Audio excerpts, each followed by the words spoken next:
कहु सुमति अनुहार, अब उमा शंभु संवाद। भयउ समय जेहि हेतु जेहि, सुनि मुनि मिटहि विषाद। अब मैं अपनी बुद्धि के अनुसार वही उमा और शिव जी का संवाद कहता हूँ। वह जिस समय और जिस हेतु से हुआ उसे हे मुनि तुम सुनो, तुम्हारा विषाद मिट जाएगा। एक बार त्रेता जुग माही, शंभु गए कुम्भज ऋषि पाही। संग सती जग जननी भवानी, पूजे ऋषि अखिलेश्वर जानी। एक बार त्रेता युग में शिव जी अगस्त ऋषि के पास गए। अगस्त ऋषि का ही नाम दूसरा कुम्भज ऋषि है। उनके साथ जगत जननी भवानी सती जी भी थी।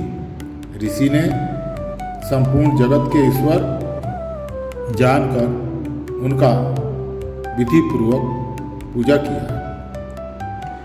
राम कथा मुनिवर जब खानी, सुनि महेश परम सुख मानी। ऋषि पूछी हरि भगति सुहाई, कही शंभु अधिकारी पाई।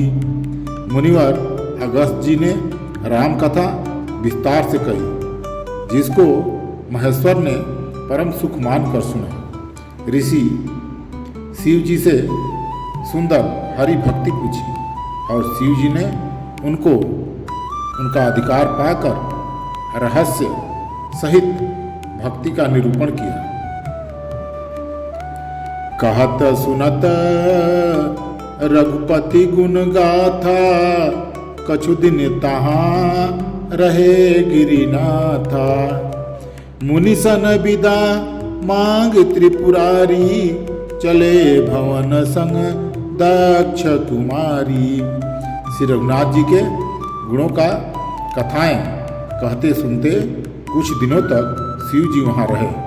फिर मुनि से विदा मांगकर शिव जी दक्ष कुमारी सती जी के साथ घर कैलाश को चले। तेहि अवसर भंजन मही भारा, हरि रघुवंश लिन्ह अवतारा। पिता बचन तजी राज उदासी, दंडक बन विचरत अविनाशी। उन्हीं दिनों पृथ्वी का भार उतारने के लिए श्री हरि ने रघुवंश में अवतार लिया था। वे अविनाशी भगवान उस समय पिता के वचन से राज्य का त्याग करके तपस्वी या साधु भेष में दंडक वन में विचर रहे थे। हृदय विचारत जात हर, के ही विधि दर्शन होय। गुप्त रूप अवतरे प्रभु, गए जान सब कोय। शिव जी हृदय में विचार करते जा रहे थे कि भगवान के दर्शन मुझे किस प्रकार हो। प्रभु ने गुप्त रूप से अवतार लिया है, मेरे जाने से सब लोग जान जाएंगे। शंकर उरे अति क्षोभ, सती न जानहि मरम सोई। तुलसी दर्शन लोप, मन डर लोचन लालची। श्री शंकर जी के हृदय में इस बात को लेकर बड़ी खलबली उत्पन्न हो गई, परंतु सती जी इस भेद को नहीं जानती थी। तुलसीदास जी कहते हैं कि शिव जी के मन में भेद खुलने का डर था, परंतु दर्शन के लोभ से उनके नेत्र ललचा रहे थे। रावण मरन मनुज कर जांचा, प्रभु विधि बचुन किन्ह चह साचा। जो नहीं जाऊं रहई पछतावा, करत विचारन बनत बनावा। रावण ने ब्रह्मा जी से अपनी मृत्यु मनुष्य के हाथों से मांगी थी। ब्रह्मा जी के वचनों को प्रभु सत्य करना चाहते हैं। मैं जो पास नहीं जाता हूँ तो बड़ा पछतावा रह जाएगा। इस प्रकार शिव जी विचार करते थे, परंतु कोई भी युक्ति ठीक नहीं बैठती थी। यही विधि भय सोच बस ईसा, तेही समय जाय जगदीसा। लिन्ह नीच मारी चहि संगा, भय तुरत सोई कपट कुरंगा। इस प्रकार महादेव जी चिंता के वश हो गए। उसी समय नीच रावण ने जाकर मारीच को साथ लिया और वह मारीच तुरंत कपट मृग बन गया। करी छलु मूढ़ हरि बैदेही, प्रभु प्रभाव तस विदित न तेहि। मृग बदि बंधु सहित हरि आए, आश्रम देखि नयन जल छाए। मूर्ख रावण ने छल करके सीता जी को हर लिया। उसे श्री रामचंद्र जी के वास्तविक प्रभाव का कुछ भी पता न था। मृग को मारकर भाई लक्ष्मण सहित श्रीहरि आश्रम में आए और उसे खाली देखकर, अर्थात वहाँ सीता जी को न पाकर उनके नेत्रों में आंसू भर गए।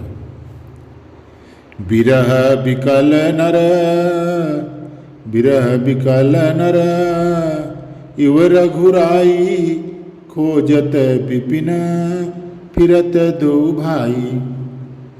कबहु जोग वियोगन जाके, देखा प्रगट बिरह दुख ताके।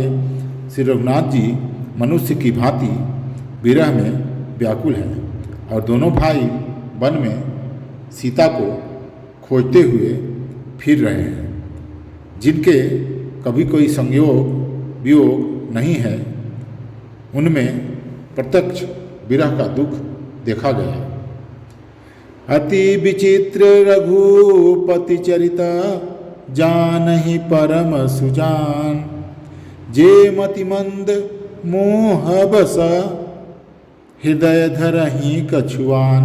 श्री रघुनाथ जी का चरित्र बड़ा ही विचित्र है। उनको पहुँचते हुए ज्ञानी जन ही जानते हैं। जो मंद बुद्धि हैं वे तो विशेष रूप से मोह के बस होकर हृदय में कुछ दूसरी ही बात समझ बैठते हैं। शंभु समय तेहि राम ही देखा, उपजा ही यति हर्ष विशेखा। भरी लोचन छवि सिंधु निहारी, कुसमय जानिन किन्ह चिन्हारी। शिव जी ने उसी अवसर पर श्री रामचंद्र जी को देखा और उनके हृदय में बहुत भारी आनंद उत्पन्न हुआ। उन शोभा के समुद्र श्री रामचंद्र जी को शिव जी ने नेत्र भरकर देखा, परंतु अवसर ठीक न जानकर चरित्र नहीं किया, परिचय नहीं किया। जय सच्चिदानंद जग पावन, अस कहि चले मनोज न सावन। चले जात शिव सती समेता, पुनि पुनि पुलकत कृपा निकेता।